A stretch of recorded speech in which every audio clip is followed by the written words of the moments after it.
महाकवि कालिदास एक ऐसा नाम, एक ऐसा व्यक्तित्व जिनके बारे में सारा विश्व सदियों से जानने के लिए उत्सुक रहा है। समय समय पर विद्वानों ने उनके महाकाव्य, उनका काल, उनके जन्म स्थान एवं उनके व्यक्तित्व के बारे में चिंतन, मनन एवं लेखन किया है। आगामी कई सदियों तक विद्वान उनके बारे में अनुशीलन करते रहेंगे। जिस तरह गोताखोर समुद्र की गहराई में जितना अधिक उतरते हैं, उतना ही अधिक जानकारी एवं रहस्यों का पर्दा खुलता है। उसी प्रकार महाकवि की कृति उनका जीवन रहस्यों एवं मोतियों से भरा हुआ खजाना है, जो जितना खुलेगा दिनों दिन उस खजाने में से और भी चमकते हुए मोती पूरे विश्व को मिलेंगे। कहाँ महाकवि कालिदास और कहाँ मैं निपट मूर्ख।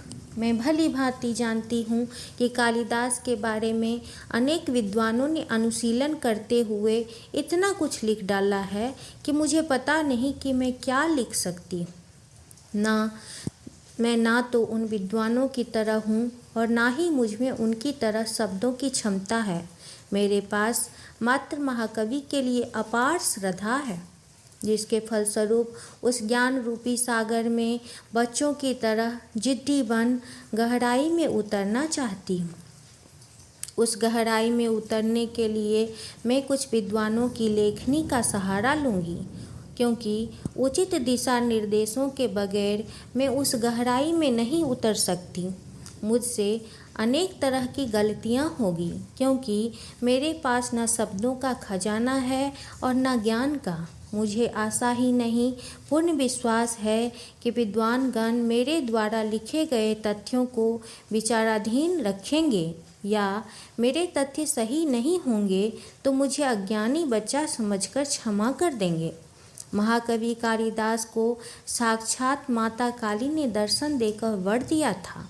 मुझे भी विश्वास है कि प्रत्यक्ष ना सही, अप्रत्यक्ष ही माता का आशीर्वाद मुझ पर है। इसलिए मैं इस सागर में उतरने के लिए प्रेरित हूँ। सभी श्रोताओं एवं पाठकों एवं विद्वानों से मेरी प्रार्थना है कि मेरे द्वारा लिखी गई इस पुस्तक में वाक्य संबंधित दोष, व्याकरण संबंधित दोष, साहित्यिक शब्दों का अभाव रहेगा, जिसके लिए मैं सबसे क्षमा प्रार्थना करती हूँ। मुझ में इतनी हिम्मत नहीं थी कि मैं महाकवि कालिदास के विषय में लिखूँ, क्योंकि अभी तक जिन विद्वानों ने इस विषय पर लिखा है वो साहित्यकार एवं संस्कृत के बहुत बड़े ज्ञाता हैं। लेकिन कहते हैं जहाँ चाह है वहाँ राह है। एक दिन मुझे प्रेमचंद्र जी का स्मरण हुआ, जिन्होंने बहुत ही सरल भाषा, क्षेत्रीय भाषा में भी प्रयोग कर अपनी कहानियों को लिखा, और पाठक ने उसे सिर्फ स्वीकारा ही नहीं बल्कि अपने हृदय में बसाया भी है। स्मरण आते ही मेरी हिम्मत बढ़ी और मेरी आत्मा ने मुझे प्रेरणा दी कि मैं भी सरल शब्दों में लिखूं, तो पाठक मेरी भावनाओं की कद्र करते हुए मेरे लेखन को स्वीकार करेंगे।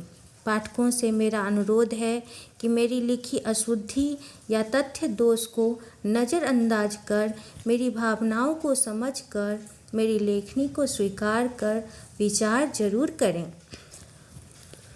भोलेनाथ की असीम कृपा से मुझे मेरे माता पिता, भाई बहन मिले, जिनके प्यार और सहयोग से मेरा आत्मविश्वास बढ़ा। मेरे पिता मेरे नज़र में विद्वान ही नहीं बल्कि ज्ञानी भी हैं। उनके मार्गदर्शन एवं आशीर्वाद के बिना मैं कुछ नहीं कर सकती हूँ। मेरी माँ का आशीर्वाद सदा मेरे साथ है, जिसके कारण आज तक मैं सफल होती आई हूँ। कहते हैं ऊपर माँ सरस्वती माता रानी है एवं नीचे जन्मदात्री माँ का आशीर्वाद जिनके साथ है वे बहुत भाग्यशाली होते हैं। कहने की आवश्यकता नहीं कि मैं भी भाग्यशाली हूँ। बड़ी बहन के आशीर्वाद, स्नेह एवं छोटे भाई बहन के सहयोग और जोश भरे शब्दों ने मेरी हिम्मत बढ़ाई है, जिसके लिए मैं उनकी आभारी हूँ। कहते हैं कि किसी सफल पुरुष के पीछे किसी नारी का हाथ होता है, वैसे ही किसी सफल नारी के पीछे किसी पुरुष का हाथ भी होता है, जिसे मैंने अनुभव किया है। आज मैं जो भी हूँ जितनी भी सफल हूँ उसके पीछे मेरे पति का प्यार, उनका अविश्वसनीय सहयोग और उनके जोश भरे शब्द हैं। परछाई की तरह उन्होंने जिंदगी के प्रत्येक मोड़ पर मेरा साथ दिया। एक सच्चे मित्र की तरह पग पग पर मेरे साथ रहे। उन सब के लिए मैं उनसे क्या कहूँ, मेरी समझ से परे है। अन्य पारिवारिक सदस्यों में मेरा पुत्र है जो मेरे हृदय का टुकड़ा है, जिसके बिना जिंदगी है ही नहीं। उसने मुझे इतना प्रेरित किया कि मैं खुद को लिखने से रोक नहीं पाई। मेरे कुछ महिला एवं पुरुष मित्रों ने मेरा सहयोग किया, साथ साथ प्रेरित किया कि आप निश्चित ही इस कार्य को करें। उनके प्रति मैं आभार व्यक्त करती हूँ। ससुराल पक्ष के बड़ों एवं बच्चों ने मेरे उत्साह को बढ़ा उसे दुगना कर दिया। बड़े मेरे लिए हमेशा सम्मान के पात्र बने रहेंगे। छोटे बच्चों के लिए मंगल कामना एवं स्नेह जिंदगी भर मेरे हृदय में बना रहेगा। उन गुरुजनों को प्रणाम करती हूँ जिन्होंने मुझे कलम और कागज़ की परिभाषा बताई है।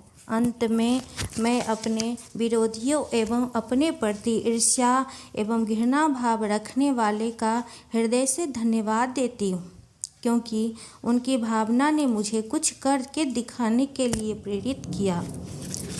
कहते हैं ईश्वर जो भी करता है अच्छे के लिए करता है। वर्तमान में भले ही वह मन को अप्रिय लगे, इसके लिए मैं ईश्वर की कृतज्ञ हूँ जिन्होंने मेरे जीवन के कुछ समय को ऐसी कठिनाई भरी परिस्थितियों से घेर दिया कि उस समय मेरे पास लिखने के अलावा कोई विकल्प नहीं बचा। ऐसी कठिनाइयाँ जो ना तो दूसरों के सामने कहते बनती और ना निगलती। कहावत है अपनी कमी और दूसरों की हंसी। उस दुख से उबरने का एक ही रास्ता था कि मैं उन दुखों को कहानी के काल्पनिक पात्रों के माध्यम से अपनी लेखनी में व्यक्त करूं। जिस तरह कुंती ने कृष्ण से दुख मांगा था और कहा था कि जिसके पास दुख है उसी के पास तुम हो, उसी तरह मैं अपने आप को कृतार्थ समझती हूँ कि ईश्वर ने मुझे उस कठिन परिस्थिति का सामना इस तरह करने की क्षमता और शक्ति प्रदान की। श्री गणेश का नाम लेकर इस कामना से कि आप सभी का आशीर्वाद मेरे साथ है, मैं महाकवि कालिदास के विषय में लिखने का साहस कर रही हूँ। ओम नमः शिवाय। जय श्री गणेश। जय माँ सरस्वती।